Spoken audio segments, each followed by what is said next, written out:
You're listening to the Energy is Love podcast. Feel free to make the sound. Thank you. Sound it up. I'm allowed to be heard now. Yes. What? Did you hear your noise during the silence? Yes, I know. And I tried to freeze. It was right here and I pulled it. Oh, gotcha. And it got the table a little bit. And I was just I didn't see you react. And I was really watching you from my peripheral and you didn't move. So I thought maybe you didn't hear it and it was okay. But obviously you're did you hear your noise? Yes, no. I did. Do you realize, first off, we're back. We've been gone for a week. We didn't celebrate it with a vacation or anything other than sickness and fevers and snots. Celebrated it with tea. A lot of tea and vitamins. Delicious and NyQuil. Tea. Yeah, so we got sick. We didn't bother getting tested, so we have no idea what it was other than just flu-like symptoms for several days. Yeah, we just stayed home and wrote it out like they say to do anyways. We wrote it say don't even bother getting tested, just quarantine. I wrote it like a champ. Yeah, you did. Champ writer. Yeah, it was hard. It was a long week. It was a long, fevery. It was rough. Endless day of laying in bed and not being able to do anything other than lay in bed. All our energy to go pee. Yeah, it was tough, but we're back. Yeah. Sorry, we took a week off, folks. Sometimes you gotta do what you gotta do, right? And we did what we gotta do, and we did what we did. We did. And now we're back. Very gratefully.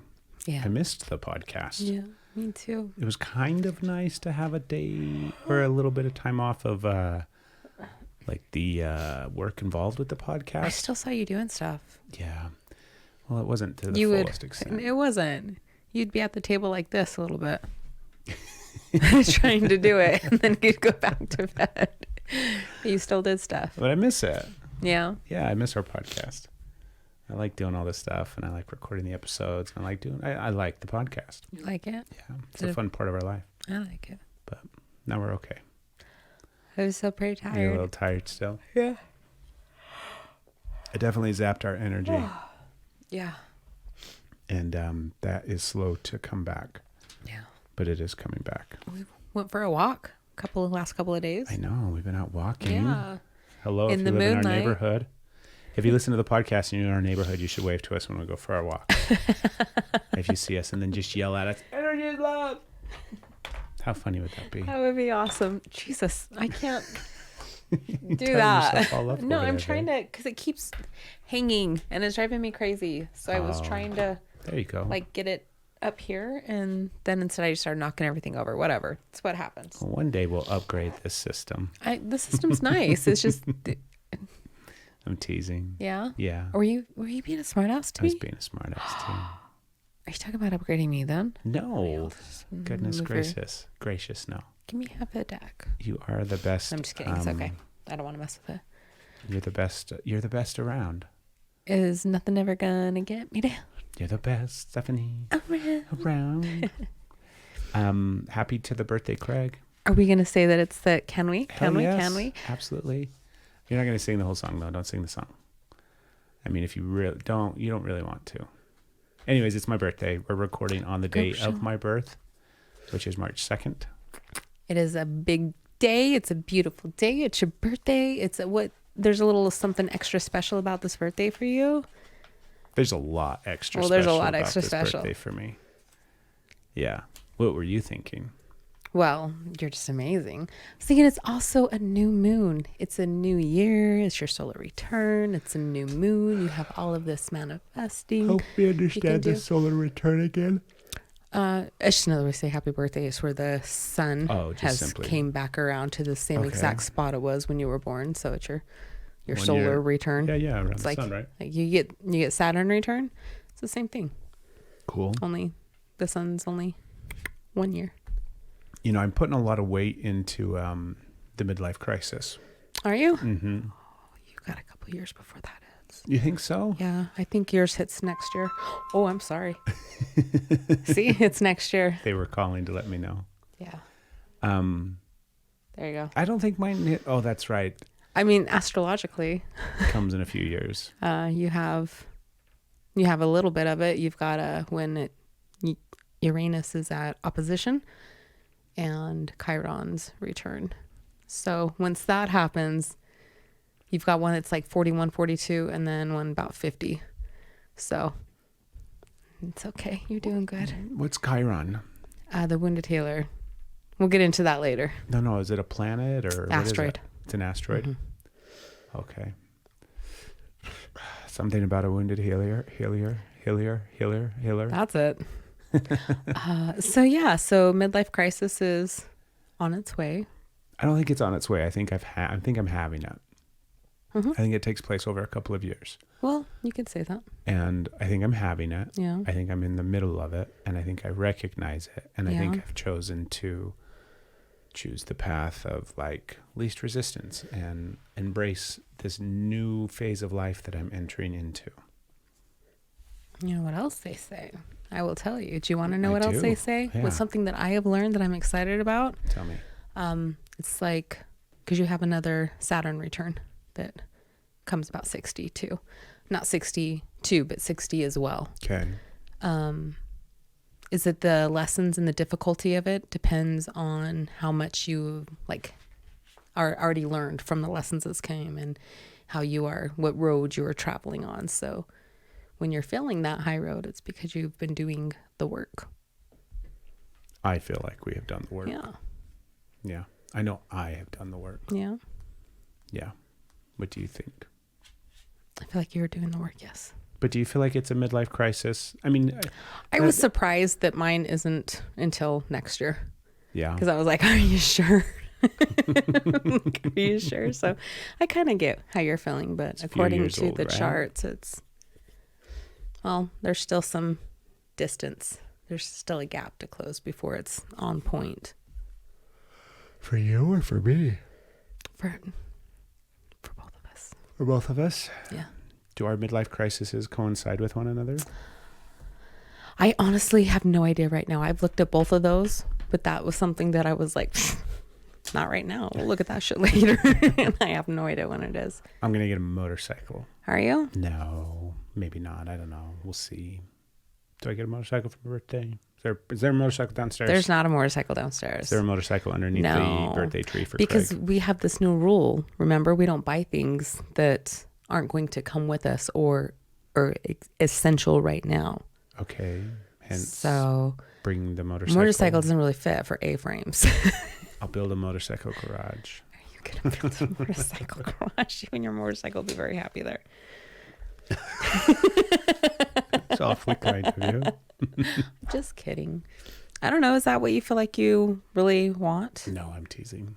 I'm not criticizing. I'm asking, is that what you feel like you really want? If I had to choose, the motorcycle would not be the first, no. Yeah. What's the very first? Horse. Yeah. That would be awesome. Oh, goodness. Let's get a horse. Okay, of course. Yes. Okay, I'm going to grab a tissue. Put that on the top of your list. A horse? Where did the tissue box go? I moved it. No, you got it. Yes. I got to try and shimmy back in the frame. Shimmy, shimmy. I am so yawny. Yeah, I'm way tired too. Oh my goodness gracious. A horse would be your first. No, I'm teasing. No, that's a joke too. Oh, what's your first? I don't think I have a first. Oh, okay. When it comes to Okay, what's your second then? what's the question? What I would buy for myself or Yeah, what's that thing that you want? a Toyota Tacoma?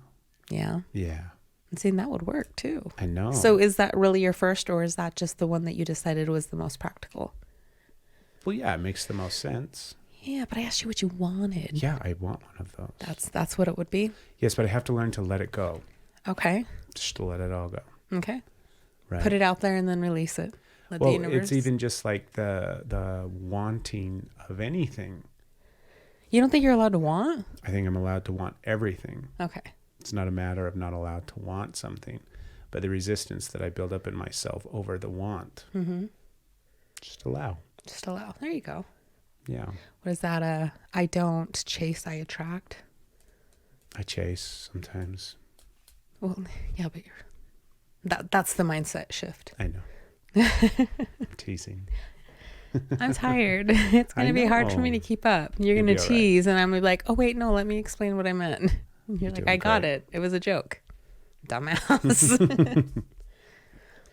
So I gave you the briefest inclination of what I wanted to talk about. Yeah. I sent a picture To of it yourself? to myself. Okay, so you could look at it and reference it. So what we're going to talk about today, actually, we have two things that we need to talk about. Let me Two see. things? You only told me one. Several weeks ago, when we were in the midst of our fever dreaming, we thought that we were, and by we, I thought me, we were going to be able to still do some sort of like Instagram live or something like that.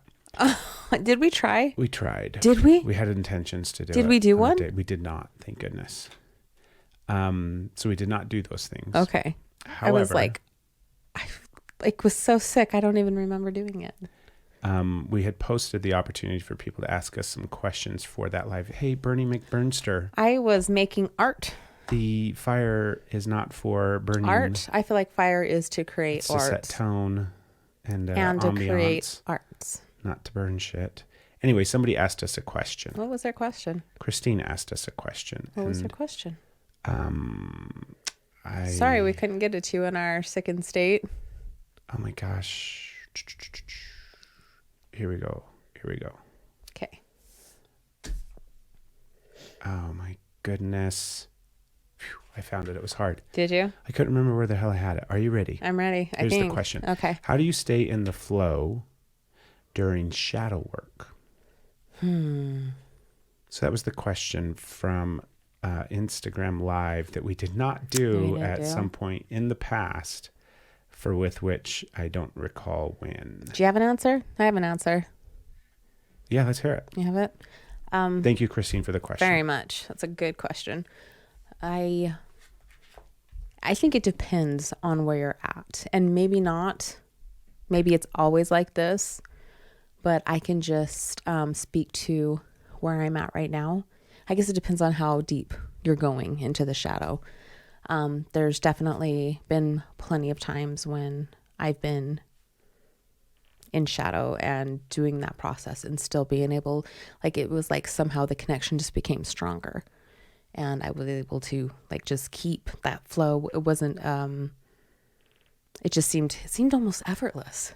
It was just like it allowed for so much flow. This point in my life, this shadow that I am in, I am not in the flow. I'm not able to stay in the flow, and I'm not even trying to. What I have done is completely like cut everything out and separated and just went deep into myself because I've had to. And I don't know how I would like to say that this was a conscious choice that I made, and like I am just going to go inward and only focus on me and allow this to heal. But the decision was kind of made for me because this work has been, where I'm at right now, has been so incredibly challenging that, so I guess that is maybe into the flow still, because my body, everything aligned and said, this is where I'm going to be. Or I've just completely shut off to the world right now and I'm just focusing on that. I don't know. I guess it's really about perspective. But I feel like if you're supposed to stay in the flow, you will stay in the flow. And if you're supposed to like really go inward, then that's what's just going to happen. Just trust the process. When you're in shadow, just know that what's going to be is going to be exactly what you need. And just go with it. That's my thoughts. Yeah, just go with the flow. Yeah, go with the flow. That's how you stay in the flow. Don't fight it. Don't swim against the current. There's definitely times when you got to dig your heels in and push upstream, but sometimes you just got to be like, all right. I had two thoughts about it. Yeah.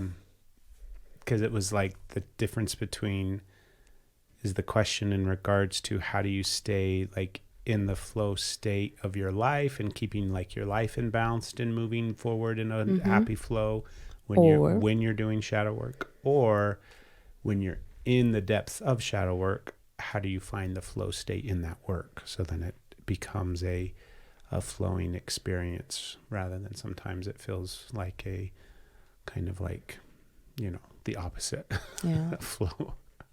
So from those two perspectives, I think the first one for me, how do you keep balance when you're doing shadow work and flow? Let's just say, right? Balance and flow, rhythm.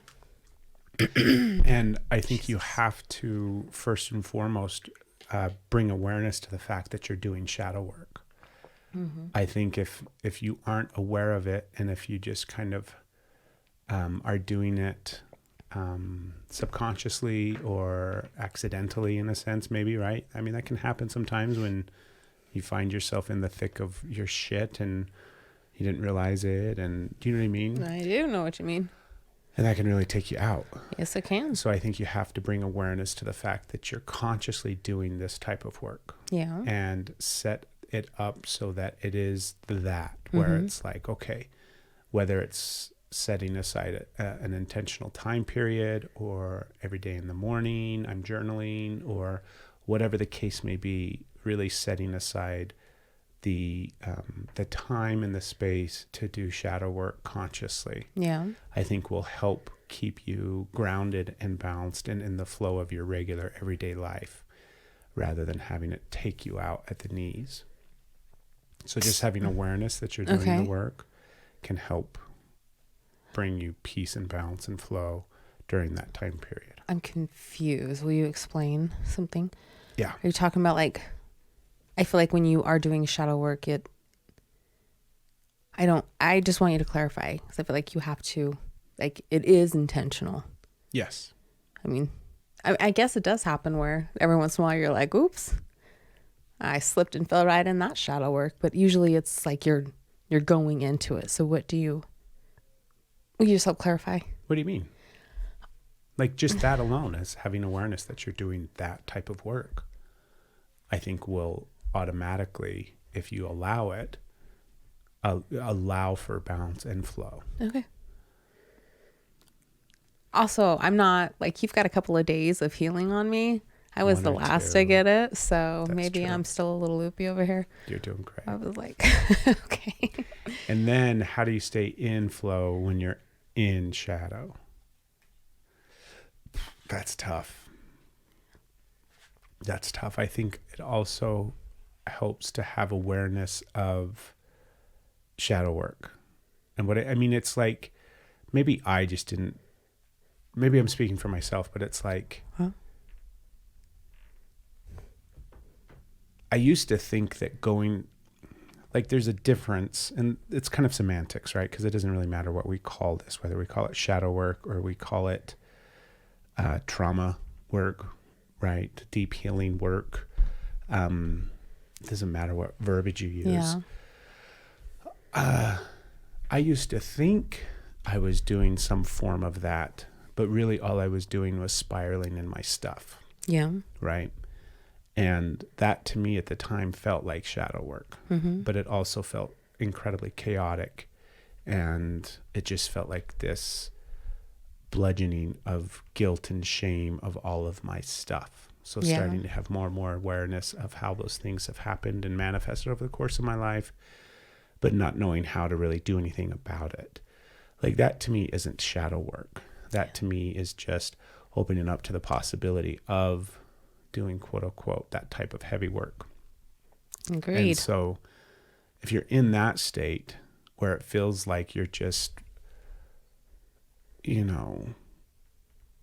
unbearable amount of pain and guilt and shame and just can't get through stuff, that's not quite shadow work. And it's not judgment or anything like that. It's just a different phase, right? There comes a point where it's almost like you literally put on the equipment that you need to go down into the shadow and start working there. And there's some stuff that you have to, like, take with you in preparation for, right? All metaphors, all metaphorically speaking, right? But, like, you're going to need a flashlight. You're going to need, which means what? What does that mean? You're going to need a flashlight. For me, that means you're going to need a connection to something more. You're going to need connection to a light. You're going to need connection to something that brings forth light in that space. And you're going to have to know how to connect to it. Because in shadow work, things get so dark and so heavy that you can get lost in it. So you have to have something that you can use to turn on light while you're down there. Does that make sense? Yeah, I agree with what you're saying to a point, but I also really disagree with what you're saying. Let's hear it. What's the disagreement? Well, it's just perspective, right? Yeah. Because I think, yes, you go into This it. is just mine. Right? Well, yeah, it's like the preparedness and your tools and your team and all the things that you are going to be going into there with. But I feel like you have to be willing to. I mean, just my perspective is feel like you have to be willing to get messy and allow it to do all the so you can really feel, because otherwise you're just down there with your toolkit and skimming the surface if you're not willing to feel and get in it. So it's like, yeah, if you're just like spiraling out and saying, and you're not really doing anything other than just allowing it to be a spiral chaotic mess, I can see that. But I feel like I don't know how to describe it better, but the balance, you have to allow it to be exactly what it is and be messy and be painful and be, I don't know, you just have to go all in. I think you have to go all in. If you aren't feeling all of that, then you're not really doing the work. You're just down there pretending you are. For me. I completely agree with you. Yeah. Yeah, my metaphorical flashlight doesn't negate doing the work and or being like in the depth of it. And, you know, it is messy and it's hard. It was the before, like your metaphorical flashlight I was in agreement with. It was the before that one. You're like, if you're just doing all this, then you're not doing it. I'm like,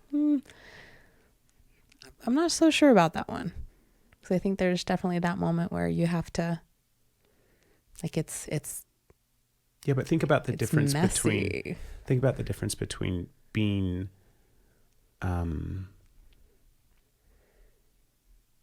like there's a different feel when you're working as opposed to in it. I agree. Do you know what I mean? Also, but being in the it is a part emotion of it. Gets really raw and like, I don't know. We're just in our own places with it, I guess. What are some other? I think we're in agreement. Yeah. Yeah, I think we're just mixing. It's okay if we're not. Words and. We don't have to be in agreement. Yes, we do, Stephanie. We have to be in 100% agreement at all times. That's how you know it's fact. If Steph and Craig check off on it, then if we're like, this is it, then there you have it, you know. If we're not in agreement, Maybe then we're in trouble. That's how we channel. It's our voices go like this, and then it goes into a single wavelength. And that's our channeling. What if we have a duality channeling?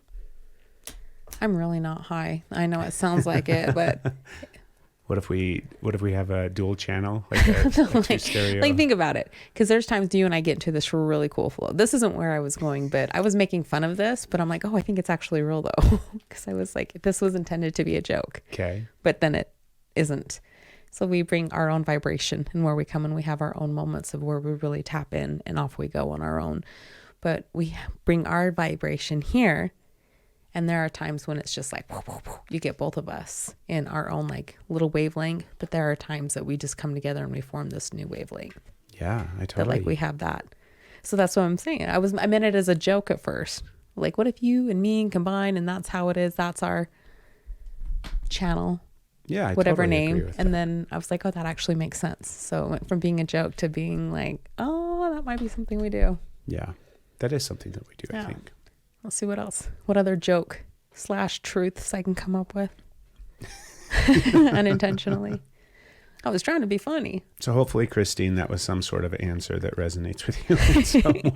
If it's not, we'll try again. Yeah. Okay. And don't stop asking questions. We If love it's questions. the Christine that I think it is, then we'll see you later and we can talk about it in detail. I don't know if we're ever going to be able to fully share the depth of with which the first 3 months of this year has been for both of us. And I don't know if we're going to ever really need to. Yeah. But let's just say that this has been, for me personally, what feels like the most life-changing time period in my life. right? I feel like it is. So many different things I've had to look at and had the opportunity to look at. Really, it's been a blessing in a way of being able to look at things in a new way and in a new light and given new information and insight. So a lot of what I've been doing lately is going back and just really asking questions about everything about my life, who I am and why I am the way that I am and why I think the way that I think. Recently, my therapist shared with me, I'm going to Google it. Actually, let's see if I still just have the... I have the picture. Not That's the what you're picture. Even though I keep hearing Michael Jackson's song. I'll just see if I've got the... So the guy's name, what it stems from, was a TED Talk.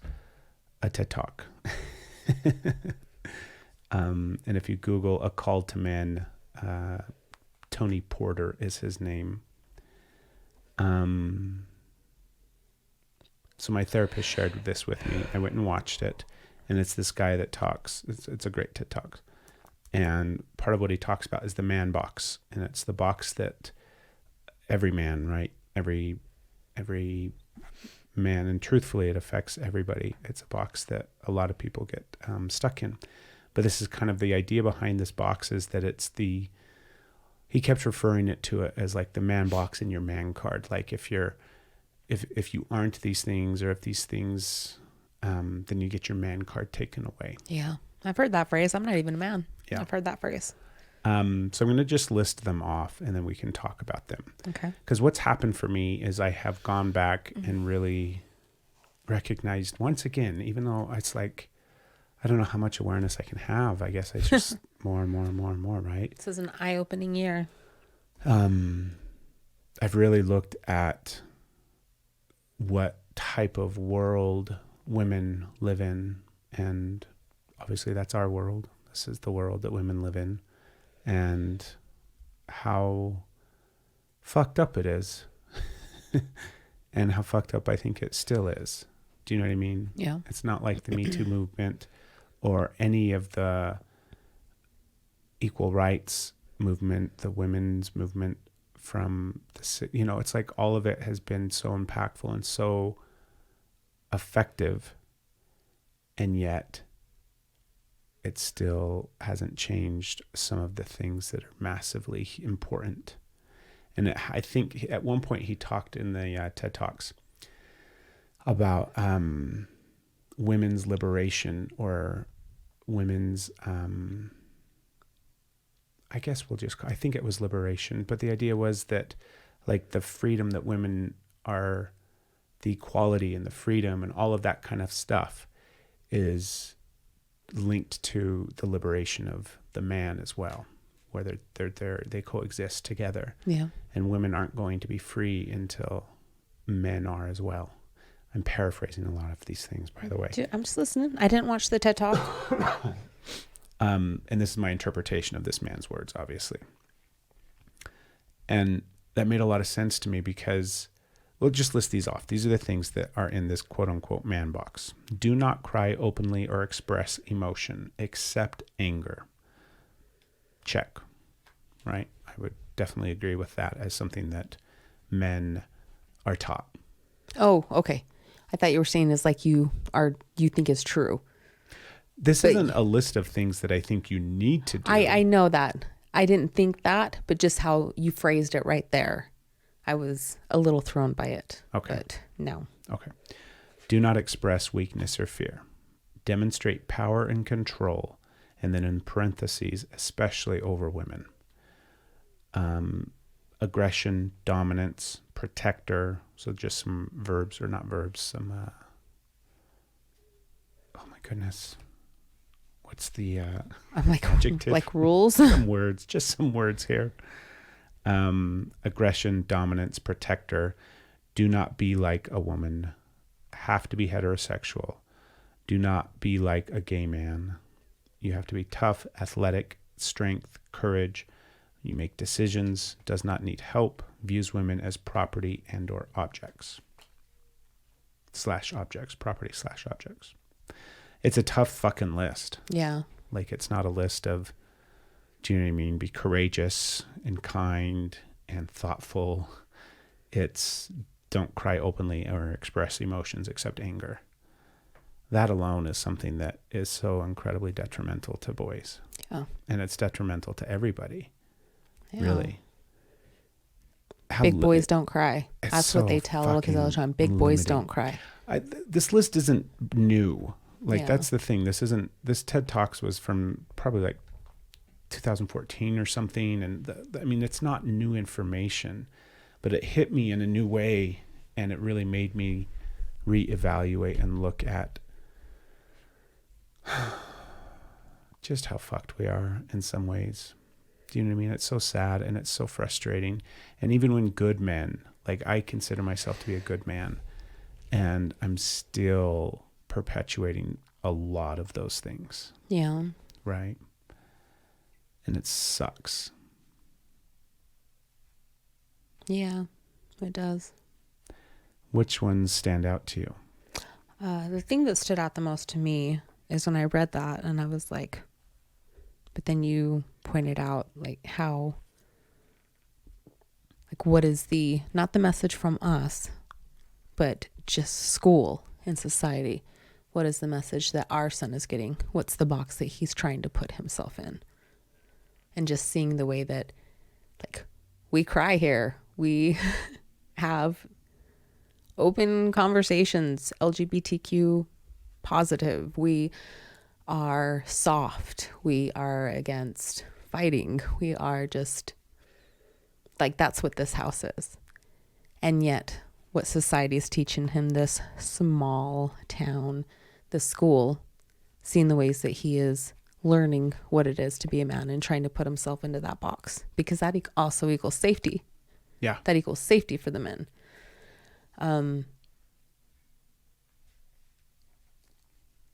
That hit me hard. And just seeing that our influence now, he's only a child, you know, he's still going, of course, trying to fit in with peers and at school is a factor.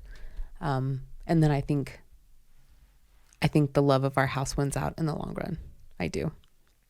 But just seeing that and how deeply ingrained it is. And I'm seeing that in other kids, and I've seen that in parenting. It's like this underwritten code of these laws of, like, you do have to check this off. Like, women have their box that they have to check off. But just seeing that, like, how restrictive. It's like it takes, like, it's not like the man box is what I was seeing. It was like, this is where you put your heart as a man. It takes a man's heart and it blocks it off from every emotion, every caring, every compassion, everything they're allowed to feel, and tucks it away. So all they are is turned into, like, these machines, protectors, providers, aggressors, warriors, no feeling, no emotion, no weakness. And, like, that's all I can see is, like, these little boys being shoved into these boxes and tucked away. And it's sad. It's really sad. It's really, really sad. And, like, how do you start to, like, bust these kids out of the boxes? And I agree, when this is, like, the only option for men to behave. And I know it's not the only option. Like, we're expressing that here on The Difference, but society is giving these so hardcore. Now, this is just my woman's interpretation of it and how I see it, as how it's affected me and how I've witnessed it with men in my life and how I witnessed it as the mother of a little boy. So I guess my womansplaining is, like, would be mansplaining the women feelings. But my take on that is men need to allow, like, because women encourage, not all women, I guess not all women. I was going to say women encourage men to show their emotions and their compassions but not all women do that. Women very much get, like, turned off by men's emotions or when they show that weakness. Not the normal, but, like, it's out there. I'm not going to say it's not. So it's not just, this doesn't just need to come from women where it's okay. It needs to come from men, showing them that it's okay to show emotion and be vulnerable with each other. And then once there's like more men creating that safety, I think that box can start to open. And when you have men that are allowing their hearts out, that are allowing their emotions, allowing their true self, their gentleness, like how do they treat women and kids now? How do they treat other men that may not fit in the man box? Like that changes so much. Yeah, it is changing. That's my thoughts. Sorry. Can I ask you a question? No, I just rambled. You need to talk now. We need to get some man opinion on the man box, not just a woman opinion on the man box. When you look at this list, do you feel like there's anything on this list that you reinforced? That I reinforced? Yes, like in the way that you raised Asher, or in the way that you have interacted with me, or, you know, the way that you taught our daughters something subconsciously.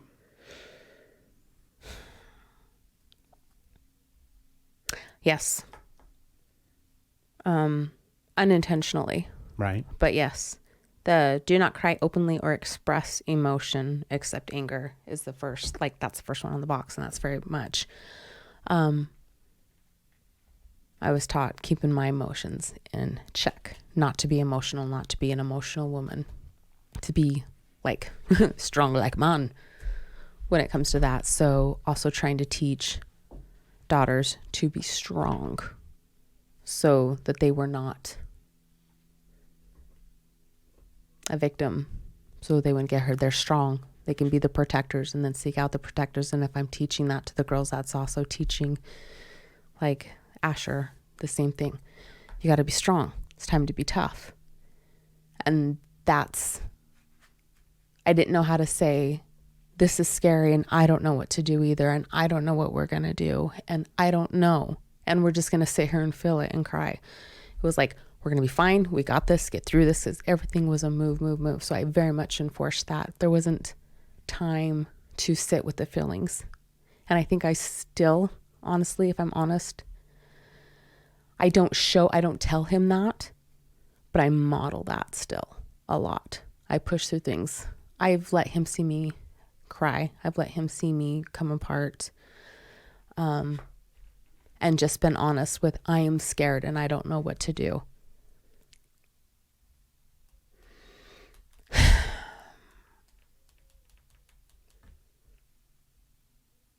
More these last few years and more this last year than ever before.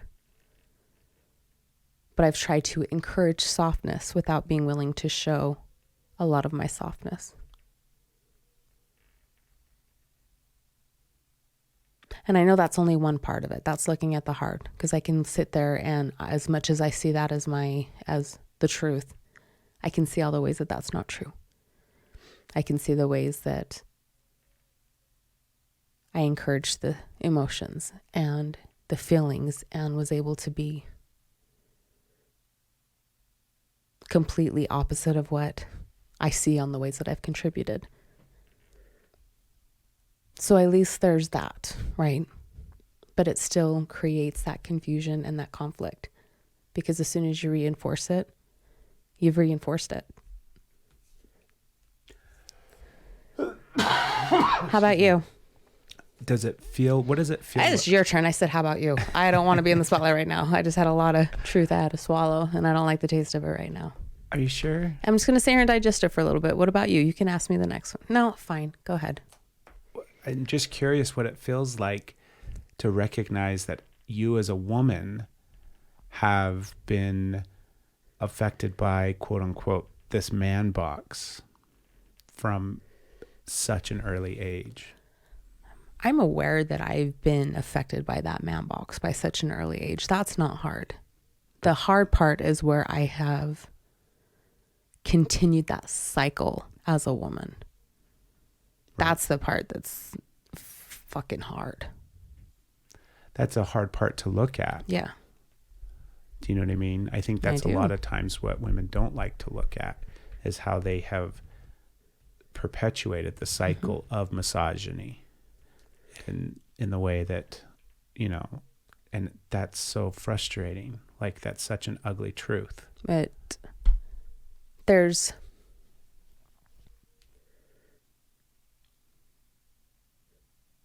so hard. It's so hard because it's like, what else was there when that is all you were shown and all you knew? Yeah, how else? And now, like, we're in a world where we're knowing, like, we're learning, know better, do better. There's more information out there. We have like all of this at our fingertips now, and we get to keep learning and changing and doing better. But at the time we were growing up,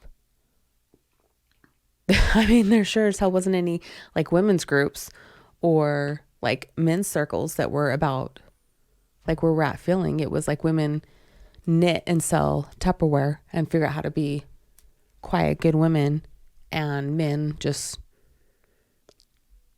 drink and do all these, crazy that I didn't get to see soft men. I didn't get to see a man that wasn't sharp. I didn't get to see that. I didn't know that. And so all I saw was like, who's the bigger dog? Mm-hmm. Like, and I don't mean like men or dogs thing. I'm not saying that. I was like, who's the top dog? Who's the top dog? Because that's the safe person. Because if the top dog is your protector, that's a safe person. Yeah. And women, like it was this competition. It wasn't like bringing women together. I did not see that. I wish I would have. I wish that would have existed. But now everybody gets to see that. But the difference is not everybody is willing to look at it. Like you get to see it. Now you have a choice. What are you looking at? What do you choose? What are you going to follow? What are you going to feed? What are you going to learn? And so many people are like, I'm looking at all of these things. And then you have the ones that are like, nope, we're staying right here. This is the man box. This is how it's going to be. It's now a choice. But people aren't making that choice. And they are. So many people are. So many people are making that choice. Yeah, I think so. Okay, you got some on your brain. No. Yeah, go.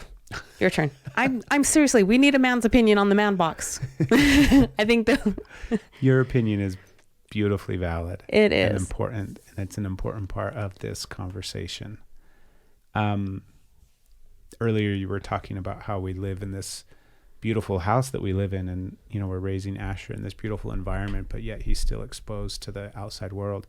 It's not always that way. Like it hasn't always been that way. There's been so many things that I have shifted in regards to this metaphorical box over the past 10 years. Yes. And all of these things I demonstrated to him in some way, shape, or form. You think all of them? Yeah, I do. It's easy for me to say. I shouldn't say it's easy. It makes me really sad, but subconsciously, because all of these I can see so clearly, Stephanie. All of these I can see as things that I have done over the course of my entire life. All of these things are things that make perfect sense to me. Right? I mean, just on the, like, being the protector. Yes, that's his responsibility as a man. Right? I have wholeheartedly demonstrated that to him over and over and over and over again. Yeah. That's one that I have the hardest time separating from. The idea that it's not my responsibility to keep you safe. I can't even process that information. It's like, what are you talking about? That's like if you take that responsibility away from me, what worth and value do I have? So much of it is so much of my value and worth stems from that one thing. That's why I prioritize my size and my strength. And do you know what I mean? I take pride in the fact that I can protect you. Literally in all the ways. I can provide shelter for you. I can make shelter for you. I can protect you from physical harm. All of these different things. I can feed you, right? If you're sick, I can care for you.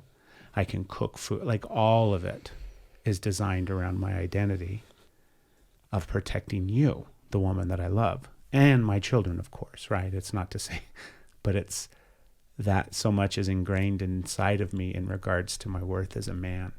And if I remove that worth and value as a man, then truthfully, I'm like, what am I offering now? And I recognize that I have to do that because I want that sweet boy to recognize that his worth and value is so much more than his ability to protect or provide for a woman. So much more, right? So I have to let that go, and I have to model all these other things. And it's not just for Asher. I've got another little boy that I'm raising, right? It's not some like insider baseball trick thing. I'm talking about my inner child.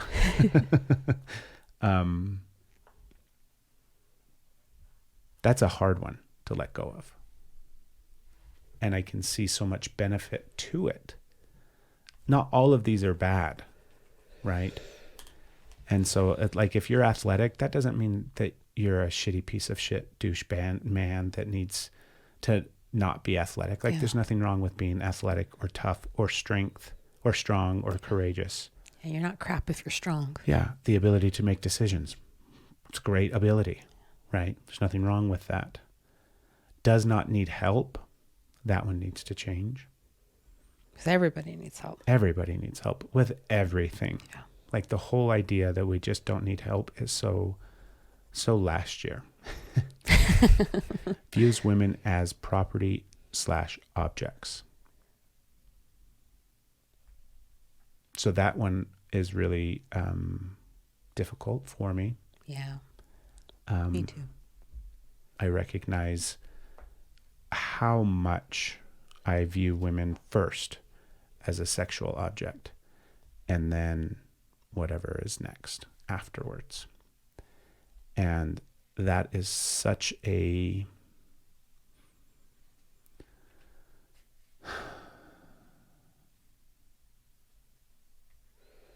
like, it's hard for me to think of a time period where that wasn't the case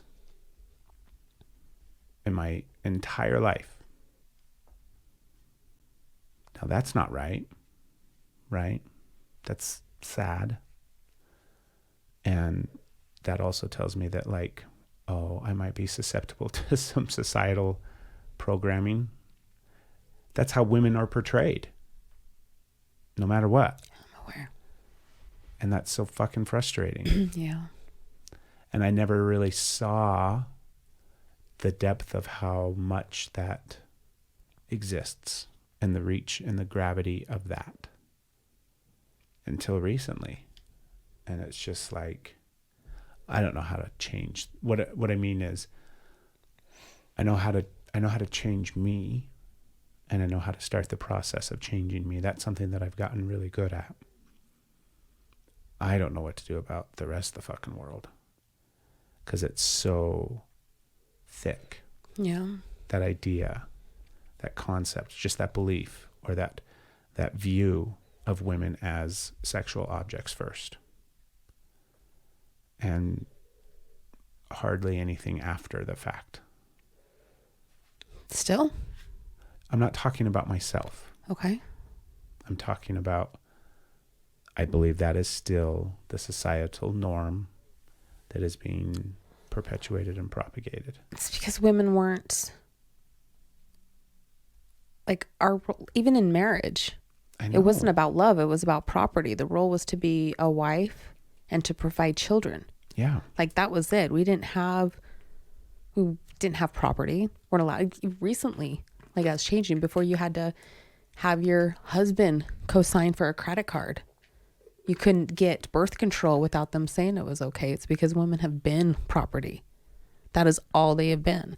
And they wonder why women are so pissed off, and wanting change.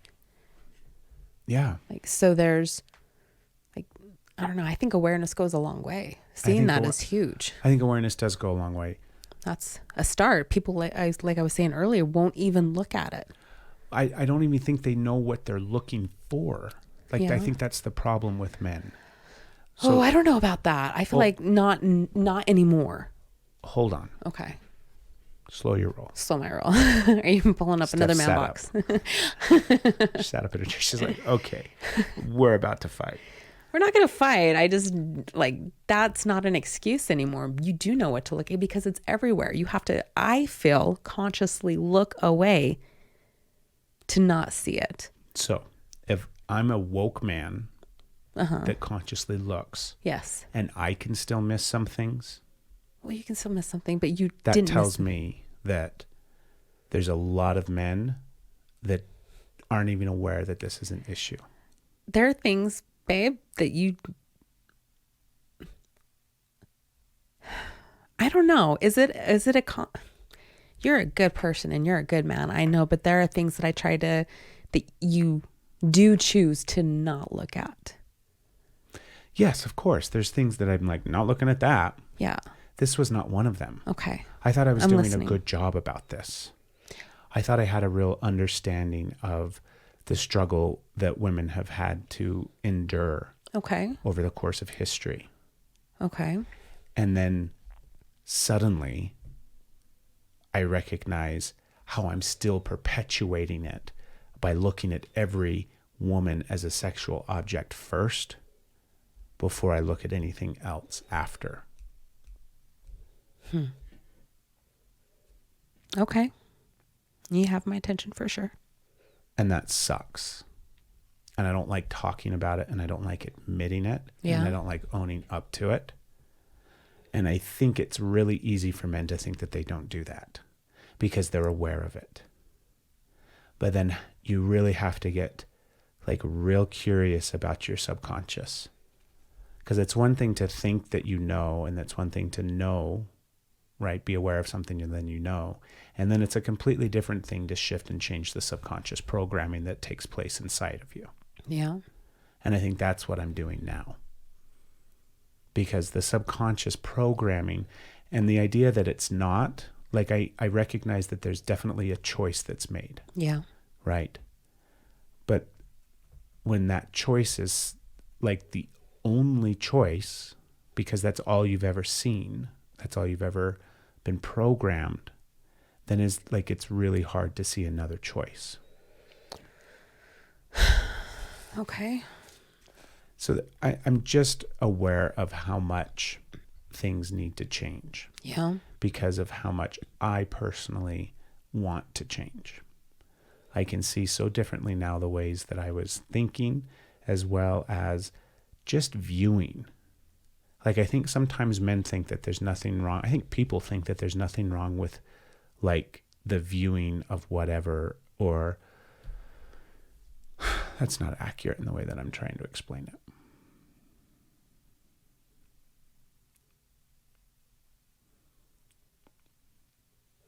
Like, I think men think that there's nothing wrong with sexualizing women as long as they just do it in their head and they don't act on it or say anything about it. Does that make sense? Yeah. I've heard you say that. And Is that what I'm understanding correctly? what do you mean? Like you're saying men believe. Hold on. Because I'm feeling, I'm conflicted here because I'm angry and I'm like, oh, this is an opportunity for expansion, and feeling the need to protect you. And like, I'm already looking like for ways to cover your tracks. Because I'm talking about some hard things. All the fucked up ways that I have been programmed to protect in a very different way. We have to get you some other fidgeter besides your pen. I'm sorry if it's too loud. What would you like me? I'll play with the tissue. We'll see how that goes. You're cute. Get yourself a deck of cards that's super quiet. I'm really conflicted and really uncomfortable at this moment. Okay. But I would ask you to please say that again. Please explain it again, and I will try to hear better at this point, because I'm definitely reactive listening, and I don't want to reactive listen. So please try and say it again. Well, it's not just the thought that I'm trying to say. It's a bigger thing that I'm trying to express. And it's all stemming around the awareness of this thing, the man box, and this guy's TED Talk, and just across the board, all those things that are listed in that box, the ways that they have influenced and affected me over the course of my life, and how they still are, and how they aren't, and how I've changed, and how I haven't. And it's just awareness, like full board across the, every spectrum. Okay. Yes. One of those spectrums is the way that I have viewed women. Mm-hmm. And I'm supportive of women, right?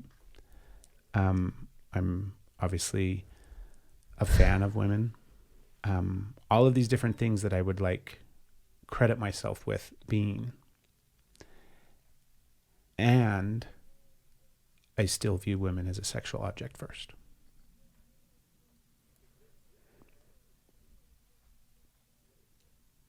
I wish that didn't affect me as much as it does. I wish it didn't affect me as much as it does. I wish I could be able to speak to this a little bit more. Objectively, this is what I see. Objectively, like that. I'm glad you have awareness of it, and I hope that you're able to. I hope that that's something that begins to heal in you, because that brings up a lot of uncomfortability over here for a lot of different reasons. And it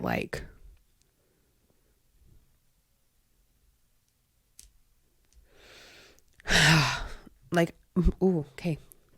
I'm definitely having a reaction, and I'm trying really hard not to.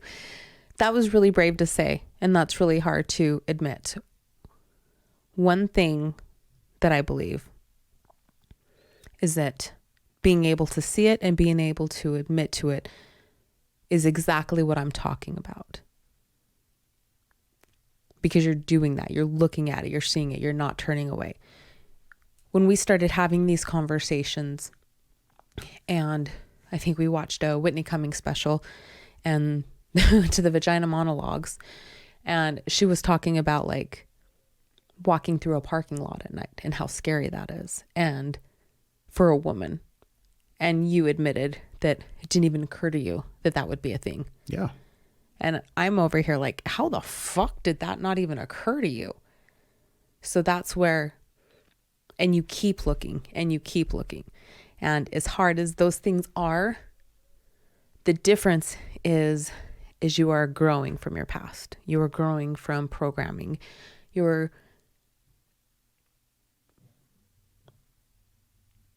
If you are willing to change beliefs and actions and who you are, that is huge. And that is exactly what I'm talking about. So everybody has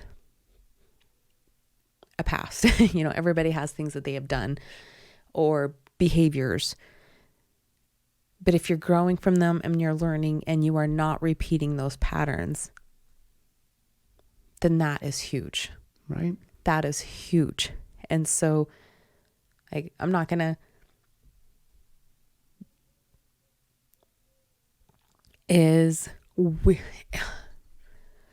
all of the issues that I have, that is streaming up in me. I am hearing beyond that. And you're saying, I see this, and this is not right. And this is not how people should be looking at people, right? Regardless of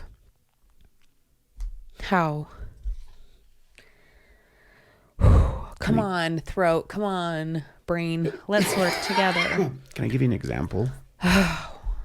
Sure. Or did you have something else? I was still trying to talk, but keep going then. The connection is frozen. So I am triggered, and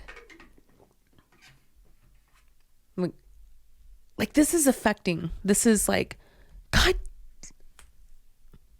My initial reaction, my initial instinct is even when you think there's no place safe. That takes away a lot of my safety beliefs. Yeah. And I'm are you fucking kidding me? And then I'm oh, man, that was a really big thing.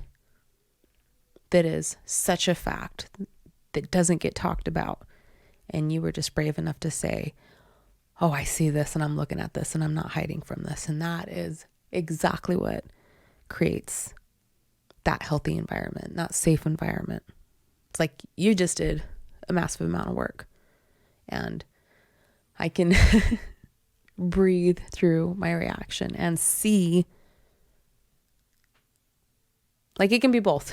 There we go. It can be both. I can be having a reaction and also be very, very proud, not just proud of you, but like hopeful. Like this is hopeful. And this is what I'm talking about. You can see, you can be willing to do the hard things and see and do better, know better, do better. Don't double down on bullshit because you don't want to be wrong, because you don't want to have to sit in this feeling.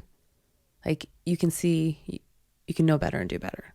You can change it. And that's exactly what you're doing, which is proving the point of when you see it. I'm trying. Yeah. We were watching Weeds. And so that's an old series. It's not super old. With not Sarah Jessica Parker. Mary. I was going to say Sarah Michelle Gellar now. That's not Mary Jessica Stewart Parker. Something like that. Mary Sarah Louise. Jessica. Mary Parker. Mary Parker. Louise Parker. There. That's it. I think that's it. So you know who you are. We were watching this show. You do know who you are. If she listens, that'd be great. From back in the day. And I'm not going to pick apart the show. It's got its benefits. It's fun. But it also has some terrible things in it. Yeah. And in this scene that we were, spoiler alert if you haven't seen it, and fuck you if you haven't, that's too bad. In the scene, I think I know which one it is. The main character, who's played by this actress, Mary Louise Parker, she's pregnant with the leader of the drug cartel's baby. And she's struggling with whether or not she wants to have this baby, because as soon as she has it, the idea is he's going to kill her. He's only keeping her alive for the baby. And she goes to confront him about this. And what proceeds to happen is he rapes her and sends her on her way. Now, I've seen this show before. I've seen that scene before. And when we were watching it again this second time, or this go around, because it's years and years and years ago that I saw that show. But when we were watching it again, I recognized the scene for what it was, right? I mean, she's raped. It's not consensual in any way, shape, or form. And I remember watching it before in the past and thinking it was a sexy scene, because she's very sexualized in that show.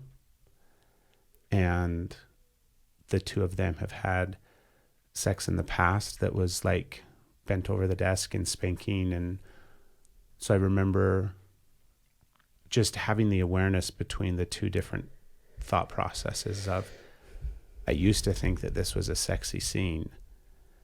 And I think that it's portrayed that way. I think it's set up to be a sexy scene. But I never saw the other side of it for what it really is. I never saw that side of it before until now. And I'm like, how could I have missed that side? Right? How could I have missed what really happened in this scene? Granted, it's a fictional show. However. Yeah. But now I see it.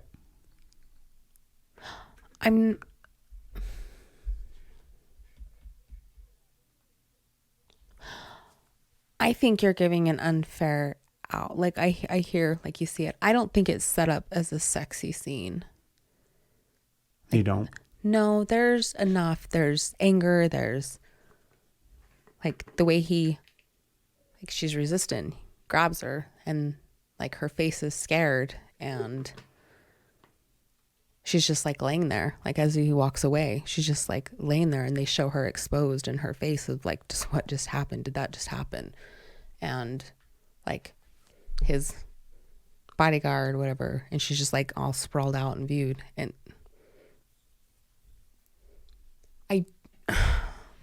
I don't think it was set up as a sexy scene. I think it was set up as the scene that it was, but showing that power, and that she is like him has the power. She's powerless in it. and he gets to just do what he wants. And it doesn't do it because she stayed too. She didn't have the, I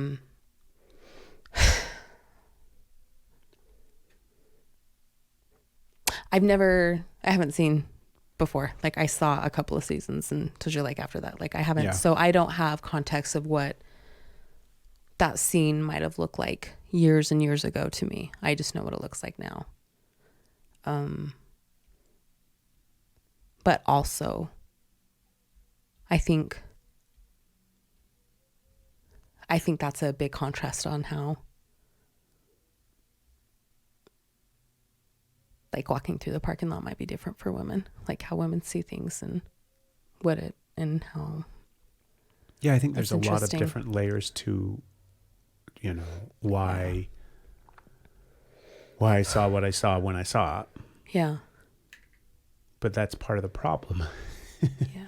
Yeah. I'm not Do you know what I mean? criticizing you. I'm just, I know. I'm like genuinely like I'm just really curious, like how different worlds are that, I don't know. I was pretty holding hard and fast on my, how can you not see it? You have to choose to look away now. Like that was just obvious. Like, how can you not? But what you just said, I'm like, you really didn't. Yeah. I don't like, I just might just start crying actually, because that is just sad. I don't know what to think of that. I don't think I have words. That's intense, that is just.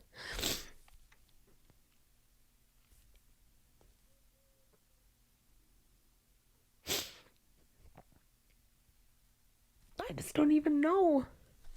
I don't have words right now. I don't understand. I just don't understand for a minute.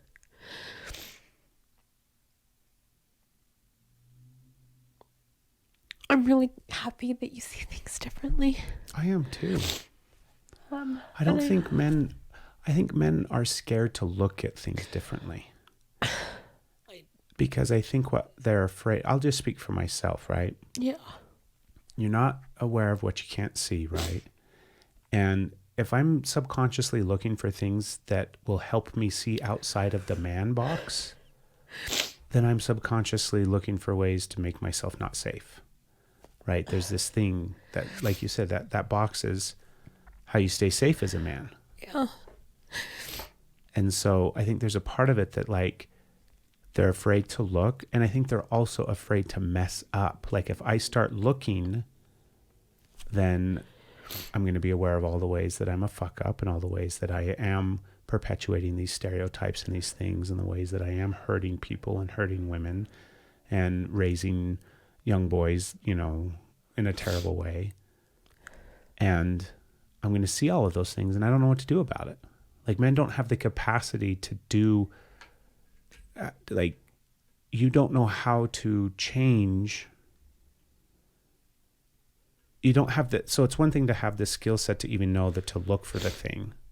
It's another thing to have the skill set to change the thing once you find it. Men don't have the emotional capacity to make the implementation and the change. I don't buy that. Once they have awareness of it. I think that's selling men short. I think that's bullshit. What I'm saying, Steph, is that requires help. Men aren't willing to get help. Again, I think that's bullshit. I think it's bullshit too, Steph. No, I guess I've seen you. I know that men do it. I'm not saying it's I don't- impossible. I just think that that's one of the big things that keeps them stuck. And truthfully, All I hear is accountability, not willing to take accountability. That's what it sounds like to me. So I think I have, would you try and explain that again?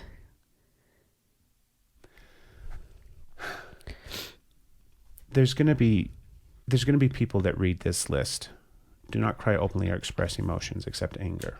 Yeah, don't do that. They're not going to understand the whole concept and idea from this bigger perspective of like, oh wait, there's probably more emotions that should be expressed. Yeah.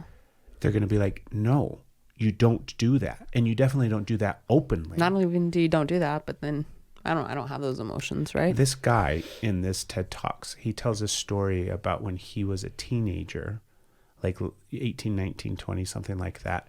And one of his younger brothers died. Okay. And his father goes through the whole service, the whole funeral service and everything like that. And they finally get to the spot, like they're leaving and everybody's gone in the limo, and it's the family and it's aunties and it's everybody.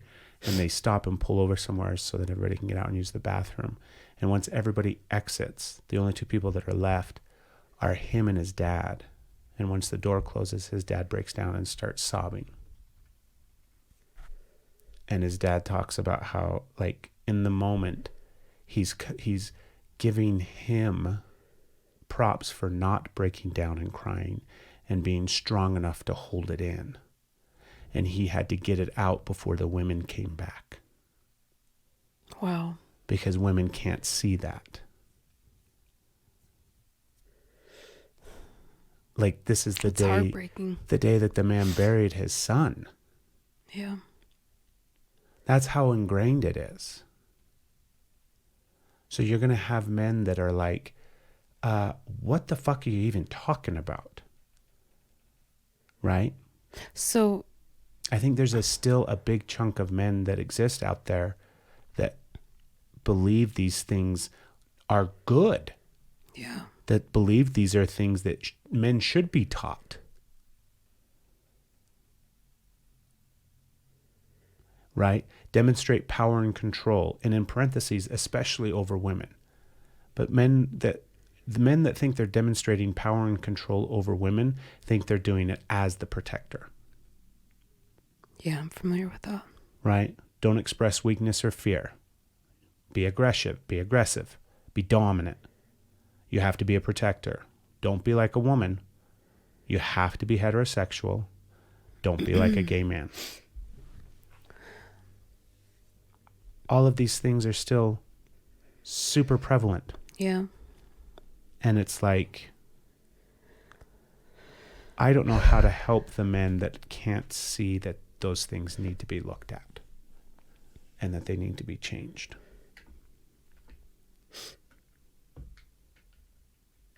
So I think we just keep having really awkward, uncomfortable, hard conversations. Being willing to look at it out loud, say you're wrong. Yeah. I was wrong.